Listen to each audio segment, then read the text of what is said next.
এই তীব্র গরমে মন আর পেটকে ঠান্ডা রাখার জন্য আজকের রেসিপি গন্ধরাজ লস্যি। আর তার জন্য সবার আগে নিয়ে নিয়েছি বাগানের গন্ধরাজ লেবু। একটা লেবু যথেষ্ট, তো সেটা পেরে নিচ্ছি। বাড়ির বাগানের লেবু ব্যবহার করার মজাটাই আলাদা।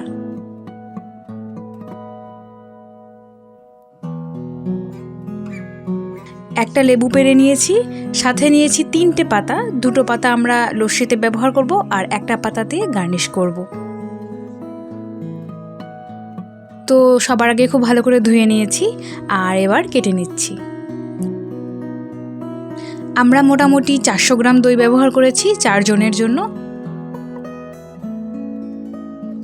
দইয়ের সাথে নিয়ে নিয়েছি বিট লবণ আর নিয়েছি গোলমরিচ গুঁড়ো।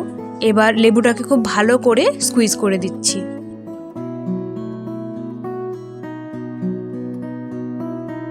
প্রথমবার জল অ্যাড না করে মশলাগুলো দইয়ের সাথে ভালো করে মিক্স করে নিচ্ছি।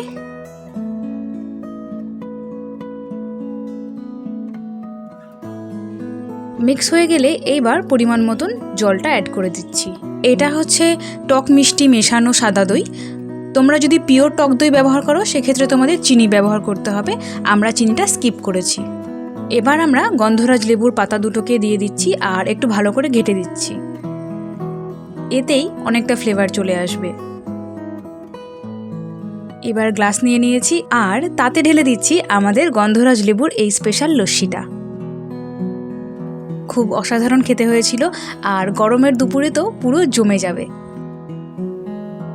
আজকের এই ঠান্ডা রেসিপিটা তোমাদের কেমন লাগলো সেটা জানাতে আমাদের লাইক আর কমেন্ট করবে, আর তার সাথে ভিডিওটি ভালো লাগলে আমাদের চ্যানেলটি সাবস্ক্রাইব করবে।